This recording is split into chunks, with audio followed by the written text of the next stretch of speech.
promote or promotion any illegal activities. All content provided by this channel is meant only for educational purposes. জেলা বিদ্যালয় পরিদর্শকের মাধ্যমে রাজ্যের প্রধান শিক্ষা সচিবের কাছে নানা দাবি নিয়ে স্মারকলিপি প্রদান নিখিলবঙ্গ শিক্ষা সমিতির।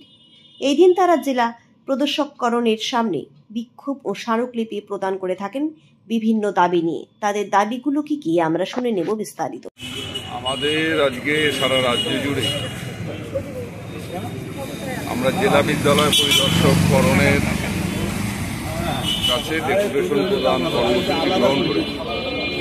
মূলত আমরা রাজ্যের প্রধান যে শিক্ষা সচিব তার কাছে ডেপুটেশন প্রদান করব জেলা বিদ্যালয় পরিদর্শকের মাধ্যমে।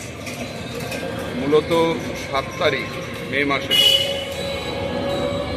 মহামান্য আদালতের যে নির্দেশ, যে রাজ্যে সমস্ত যারা কর্মরত শিক্ষক শিক্ষিকা আছেন তাদের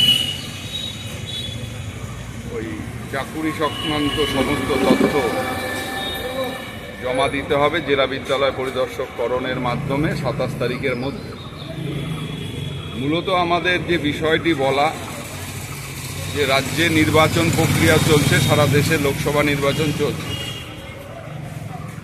7টি দফার মধ্যে যখন এই রায়টি হলো তখন আমরা দেখলাম আমাদের তখনও 5টি দফার নির্বাচন বাকি ছিল। পরবর্তীকালে আমাদের শিক্ষা দপ্তর থেকে নির্দেশ দেওয়া হলো 25 তারিখের মধ্যে বিদ্যালয়ে এই কাগজপত্র কর্তব্যরত শিক্ষক শিক্ষিকাদের জমা দিতে হবে, আর 27 তারিখের মধ্যে জেলা বিদ্যালয় পরিদর্শককরণে সেগুলোর হার্ড কপি জমা দিতে হবে।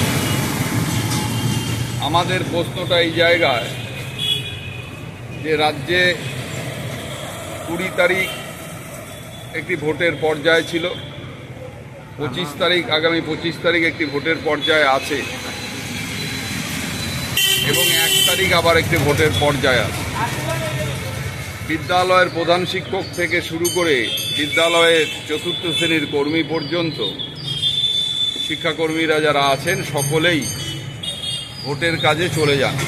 একদিন আগেই তাদের চলে যেত এবং এই সমস্ত তথ্য জোগাড় করা, অনেকেই এই ভ্যাকেশনের সময় ট্রিটমেন্টের জন্য বাইরে আছেন এবং যে জেলাগুলোতে ভোটের পর্যায় বাকি আছে সেখানে তারা ভোটের ট্রেনিং থেকে শুরু করে অন্যান্য কাজে ভোট দিতে যাওয়া এই সমস্ত কাজে যুক্ত আছেন।